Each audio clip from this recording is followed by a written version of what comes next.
ഇന്ന് തന്നെ ഡൗൺലോഡ് ചെയ്യൂ. കാണൂ നിങ്ങളുടെ ഫേവറേറ്റ് ഷോസ്.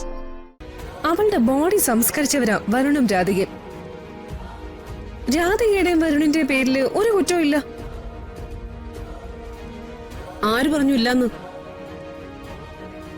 അവനെ സംശയിച്ചതും അറസ്റ്റ് ചെയ്ത് കൊണ്ടുപോയതും ഈ വീടിന്റെ അകത്തുനിന്നല്ലേ?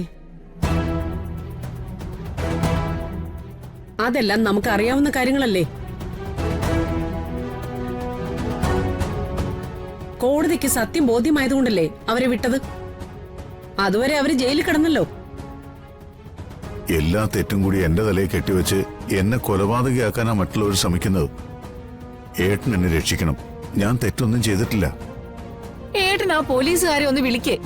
ആ ആരതി വർമ്മ പറയുന്ന കേട്ടിട്ട് തീരുമാനമൊന്നും എടുക്കില്ലെന്നൊന്ന് പറയേ.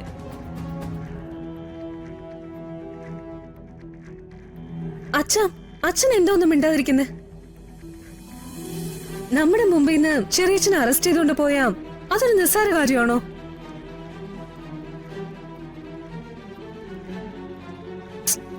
മുത്തശ്ശി ഒന്ന് അച്ഛനോട് പറ. ഞാൻ പറയില്ല.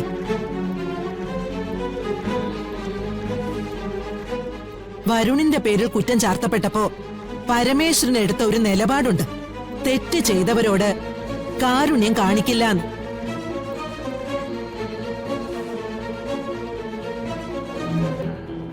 അതേ നിലപാട് ഇപ്പോഴും നിന്റെ മനസ്സിലുണ്ടോ പരമേശ്വര?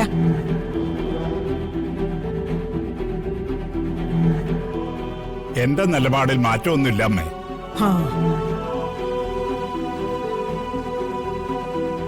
ചന്ദ്രശേഖരൻ തെറ്റ് ചെയ്തിട്ടുണ്ടെങ്കിൽ ചന്ദ്രശേഖരൻ ശിക്ഷിക്കപ്പെടണം.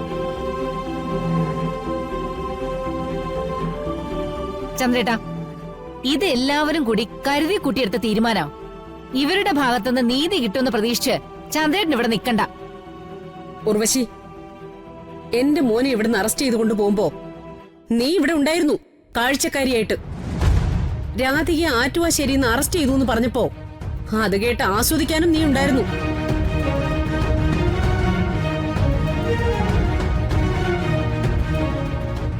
പ്രിയങ്കയെ ആര് കൊന്നു എന്നതിന് ഉത്തരം വേണം എന്ന് തന്നെയല്ലേ നമ്മളും പറയുന്നത്?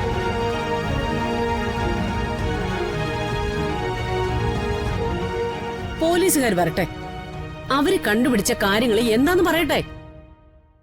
അതിനുശേഷം തീരുമാനിച്ച മതി ബാക്കിയൊക്കെ.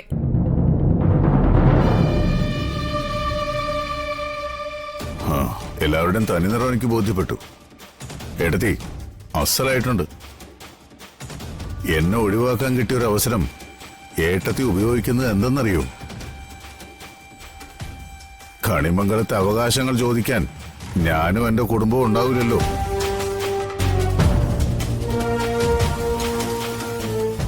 അല്ലെങ്കിൽ നിനക്കിവിടെ എന്തവകാശാടാ ഉള്ളത്? എല്ലാം കണക്ക് പറഞ്ഞ് എഴുതി വാങ്ങിച്ചു പോയിട്ട് നശിപ്പിച്ച് തിരിച്ചു വന്നതല്ലേ നീ?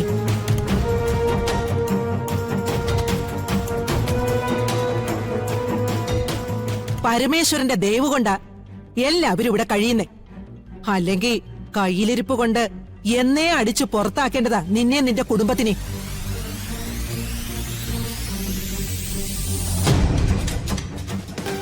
ഇക്കാര്യത്തിൽ കൂടുതൽ ആരും സംസാരിക്കാൻ നിൽക്കണ്ട. തെറ്റ് ചെയ്തിട്ടുണ്ടെങ്കിൽ അതിനുള്ള ശിക്ഷ അനുഭവിക്കും, അതാരായാലും.